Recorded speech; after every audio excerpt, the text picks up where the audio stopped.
With lights dimmed and no workers in sight, this car factory in China uses hundreds of robots to churn out dozens of electric vehicles an hour, 24/7. This is a dark factory, an area of the plant so automated and with so little human presence that, in theory, the lights could be completely shut off.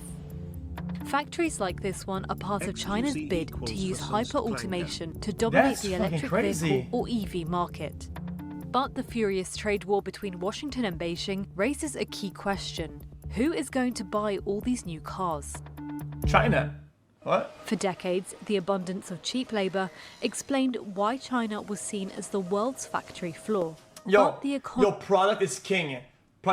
If they make a lot of cars, people buy them, people around buy them more, it spreads out a little bit. At one point, let's give it a buck. United States will cave in, it'll be like, yo, this car is worth fucking the price of it, and then people will start buying in the US. Maybe. Had been going up in China at one point. Many years. I think it happened faster than many people in the West expected. And so if you're a factory owner, you want to find a way to blunt the impact of that. And automation is one very obvious way. Rapid advancements in robotization has helped create what is now known as dark factories. See, nobody's buying these shit cars. These are not shit cars, buddy. I don't think if you've seen their EVs, they're pretty fucking good. It's like US propaganda telling you that they're shit cars. They're just dumb.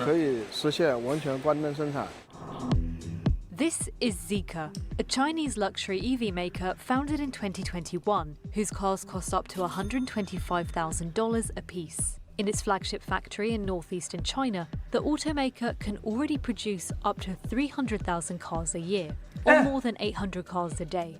For comparison, Tesla has similar production levels, but it took more than a decade to achieve this volume. For Zeekr, robotization has a double advantage.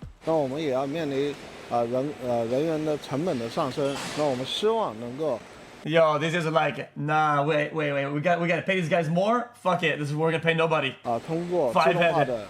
They fix the problem.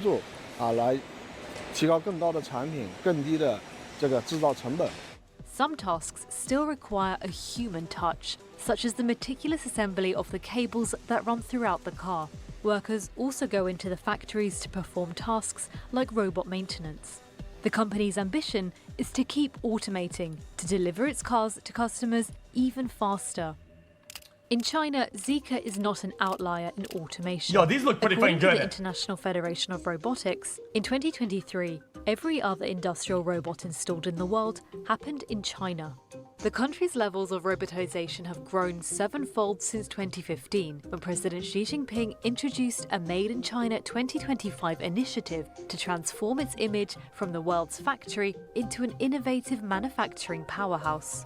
The aims are to be able to produce more of what China needs at home and to get to a level of technological advancement where they don't need to rely on the US and Western countries anymore for inputs, or to reduce that reliance as much as possible, and even to be able to produce enough that they can export. And part of that was to have robotics play a larger role in the Chinese economy. Some American automakers believe China's widening EV lead, boosted by cheap state loans and subsidies, poses an existential threat to the industry. When you have a country like China, where much of the auto industry is increasingly automated, the sky is the limit in terms of what they can produce. And if that means a flood of EVs or other vehicles on global markets, that is going to have the effect of just pulling down prices. And that's going to hurt Western automakers that are trying to compete with these. See? Unlike their Chinese rivals, companies like Ford and GM have scaled back ambitious EV expansion plans, hampered by high battery costs and the slow rollout of EV chargers. Staffing costs and labor laws in the West are another disadvantage the US faces. China has a lot less in the way of labor regulation than many Western countries. They don't have labor unions to deal with in the same way, so there are fewer impediments to automating.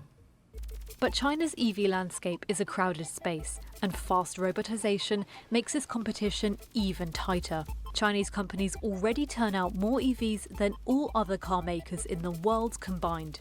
But Western concerns about Beijing's EV expansion have, so far, largely kept Chinese brands out of their markets. Yo, it's funny seeing chat say say like, oh, these guys are like slaves or whatever, right? And then when we see some videos about like the ICE raids with like fucking people, you think these guys are unionized? You think their pay is like standardized and shit like that? Fuck no. Oh, but that's fine. Like, no, you can't, bro. That's crazy. Countries that have friendlier relations with China, is just weird. like Brazil, Fuck no. countries in the Middle East, in Africa, in Southeast Asia, are worried as well about their own domestic industries and don't want to see a flood of Chinese products undermine those industries. If you have automation enabling China to go even faster, a double comparison. It's not a double comparison. Of this stuff, then this political problem becomes perhaps even greater. As a result, most of these cars are sold inside China, making overcapacity a huge issue for the industry. But this doesn't dent Zeekr's confidence in China's capacity to consume. Some of these I don't like what they look like, but some of them are nice though. 消费的购车的，包括对车辆智能化、电动化、智能化的这个发展，对这些产品的需求增长非常快。那我们还是能够看到一个非常好的前景。Now let him cook a little bit. Are these cars any good, by the way? Behind me is the Zeekr 001, and it's an electric performance wagon from China. It can charge from 10 to 80% in just 20 minutes. It gets 440 miles on a charge on China's government standards, which would equate to about 390 to 400 miles here in America. It's all-wheel drive, and it makes 789 horsepower, so the 0 to 60, 3.2 seconds. Wait, hold on. In the back, I'm gonna get this built-in wing, and because it's a wagon, you get a lot more space than a sedan. And if someone parks too close to you, I can pull the car out automatically. Inside, you get a glass roof that I can adjust in different quadrants. I have speakers in my seat that go right into my ears. My seats are gonna be heated, ventilated, and massaging. My touchscreen is gonna work super, super fast. I have a wireless charging pad, this cool shifter, a head-up display, digital display, a camera to make sure I don't fall asleep, and a sound system by Yamaha.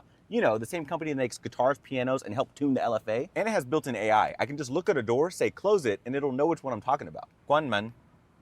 好的，关闭车门。关门. 好的，关闭车门。 In the back, I get good space. Yo, storage this is space kinda in my nice, armrest. I though. have hidden cup holders. I can recline. I can move my front seat forward for extra space right here. And I also get more speakers in my rear seats. And this car costs $45,000 as is.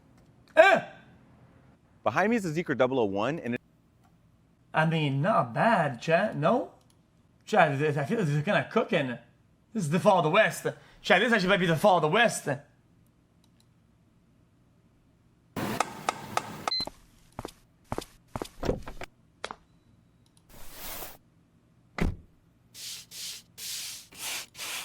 No, guys.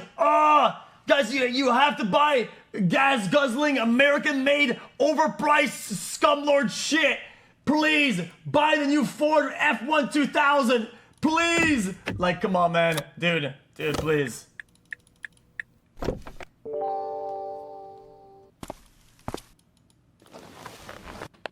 What are these sound effects?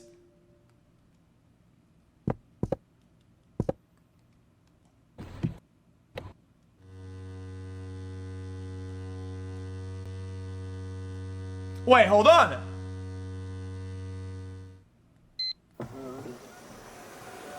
Yo, that is kind of chill.